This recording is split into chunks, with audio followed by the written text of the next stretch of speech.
At the end of 2013, the FDA approved sofosbuvir, and we finally were able to cure hepatitis C in most people most of the time without the dreaded interferon therapy.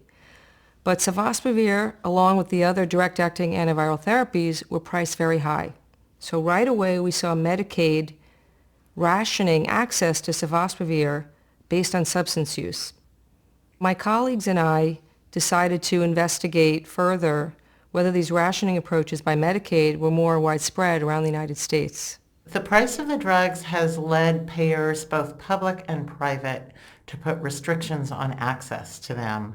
So it was important to explore what the basis for these restrictions were. Was it clinical guidelines? Was it clinical evidence? What was the framework?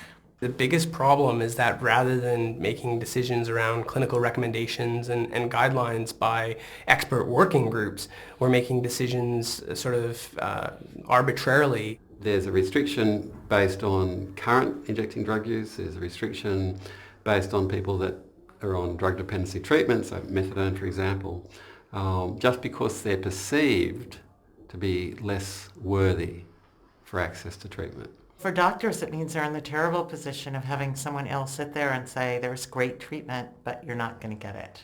I think the work is an advocacy tool. So it is making people aware of what's happening. And hopefully it's sort of focusing people's attention on this, not just in terms of an issue for people to inject drugs, but in an issue in relation to public health prioritisation. So how are decisions made around public health sort of strategies and public health expenditure? We would hope that they're made on the basis of solid evidence and an adequate sort of review and discussion and development of guidance that's built upon that sort of foundation of evidence. It's clearly not happening, and this work, I think, demonstrates that. We finally have access to safe, life-saving medications to cure hepatitis C.